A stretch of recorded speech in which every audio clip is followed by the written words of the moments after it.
আসসালাম। তোমরা সকলে ভালো আছো? আলহামদুলিল্লাহ ভালো আছি। বাড়ির সকলে ভালো আছে? হ্যাঁ, চলো তুমি বাড়ির কাজগুলো আদায় করো।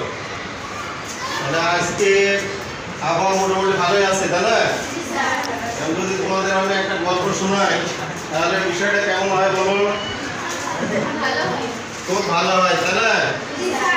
হ্যাঁ, তাহলে গল্পটা হলো এই যে আব্দুর রহিম এবং আব্দুল করিম তারা এক জায়গায় গেছে।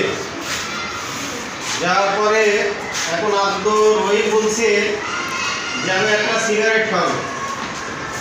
এখন আব্দুল করিম বলছে যে সিগারেট খাওয়া ঠিক না। এখন এটা আল্লাহ রাসূল কি করেছেন? নিষেধ করেছেন। এটা কোরআন এবং হাদিসে নিষেধ করা হয়েছে।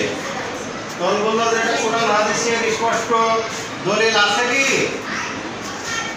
তখন আব্দুল করিম বললো যে কোরআন হাদিসে না থাকলেও আমাদেরকে দলিল খুঁজতে হবে কোথায় থেকে পাওয়া যায়। আব্দুল করিম এই দুজনের মধ্যে কি হলো?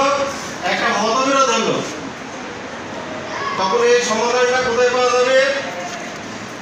তাহলে কোরআন শরীফের সূরা নিসা 59 নম্বর আয়াতে আল্লাহ তাআলা কি বলেছেন? যে ফাইন তানাসাতুম ফি শাইইন ফারুদ্দুহু ইলাল্লাহি ওয়া রাসূলিহি। যদি কোনো বিষয়ে তোমাদের মধ্যে যদি মতবিরোধ হয় তাহলে তোমরা কি করো? আল্লাহ এবং আল্লাহর রাসূলের দিকে ফিরিয়ে দাও। তাহলে আব্দুর রহিম এবং আব্দুল করিমের তাহলে উচিত কি হবে? যে আল্লাহ এবং আল্লাহর রাসূলের দিক থেকে সমাধান খুঁজতে হবে। তাহলে আমরা দেখা যাচ্ছে যে আজকের পাঠটাতে আমরা কি পেলাম?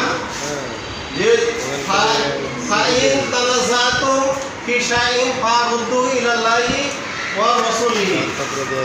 এর অর্থ হলো কি? বাংলা অর্থ কি কে বলতে পারবে?